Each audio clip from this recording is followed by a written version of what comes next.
The year was 1876. The air over Red Valley was thick with the scent of gunpowder and the metallic tang of blood. It was a land of dust and death, where the war between the U.S. cavalry and the Lakota Sioux raged on. The sun hung low in the sky, casting long shadows over the ravaged battlefield. Lieutenant James Calloway tightened his grip on the reins of his weary horse, surveying the carnage before him. His unit, the 7th Cavalry, had been ambushed at dawn.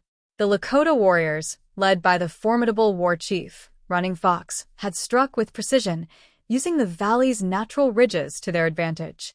The cavalry was outnumbered and outmaneuvered. James wiped the sweat from his brow, his blue uniform stained with the dust of battle. Around him, wounded soldiers groaned in pain, some beyond saving.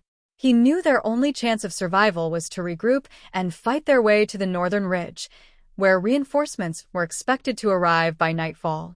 "Lieutenant, they're circling around," called out Sergeant Tom Grady, his face smeared with dirt and blood. He pointed to the high ground where warriors on horseback prepared another charge. James clenched his jaw. "We hold our position until the last man." He turned to his men, his voice steady despite the chaos. "Fix bayonets. We make our stand here." As the warriors descended from the ridge, arrows and bullets rained down. James fired his revolver, felling an approaching warrior before grabbing a fallen rifle. The sound of war cries mixed with gunfire as the two sides clashed in a desperate struggle for survival. Running Fox led his men with unmatched ferocity, his war paint streaked with sweat. He knew the land, every crevice and hill, and used it to his advantage. He had seen too many of his people displaced, their land stolen, and he refused to surrender.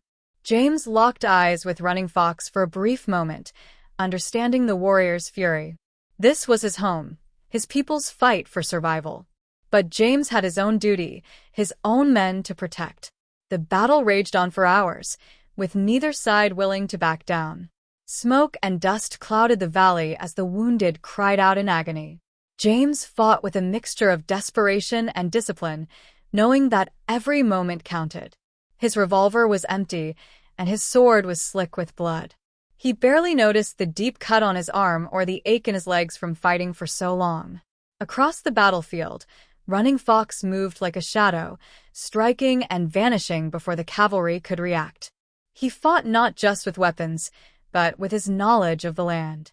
His warriors knew where to hide, where to attack, and how to disappear into the valley before the enemy could retaliate.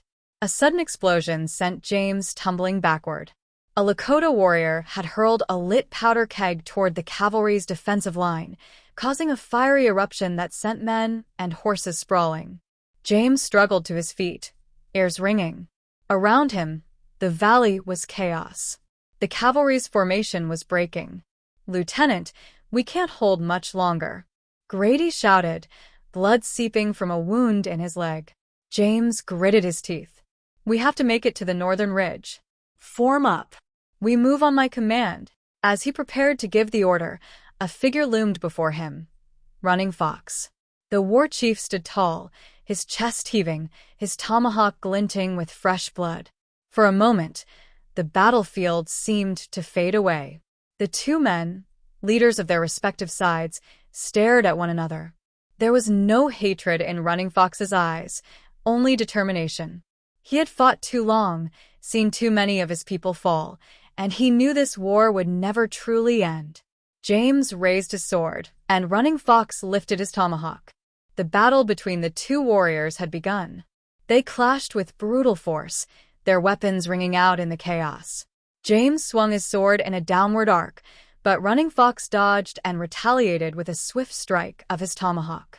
James barely managed to parry, feeling the impact rattle his bones.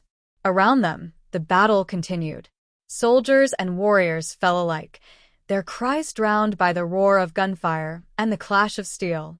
But for James and Running Fox, the world had narrowed to just the two of them. Running Fox was fast, striking like a serpent. He moved with the grace of a seasoned warrior, his every movement precise. James, though trained in the structured combat of the cavalry, had never faced an opponent like this. He was forced to rely on instinct, blocking and countering as best as he could. Then, in a split second, Running Fox saw an opening.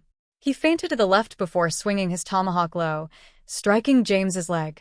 The lieutenant gasped in pain, dropping to one knee. Running Fox raised his weapon for the final blow. A gunshot rang out. Running Fox staggered back, blood blossoming on his side. One of James's men had fired, saving their lieutenant at the last moment. The war chief grimaced, but did not fall.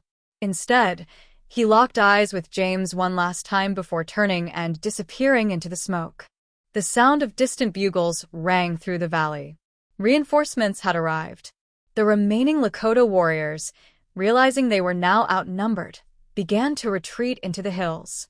James collapsed onto his knees, exhausted. The battle was won, but at what cost? The valley was littered with the dead, both cavalry and Lakota alike. As he sat there, breathing heavily, he knew this war was far from over. The Lakota would return. And so would he.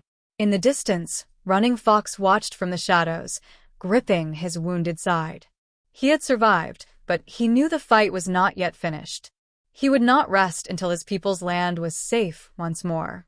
The Battle of Red Valley was just one skirmish in a war that would claim many lives, but neither James nor Running Fox would ever forget the day they met in the heart of the valley, warriors bound by duty, honor, and the unyielding will to survive.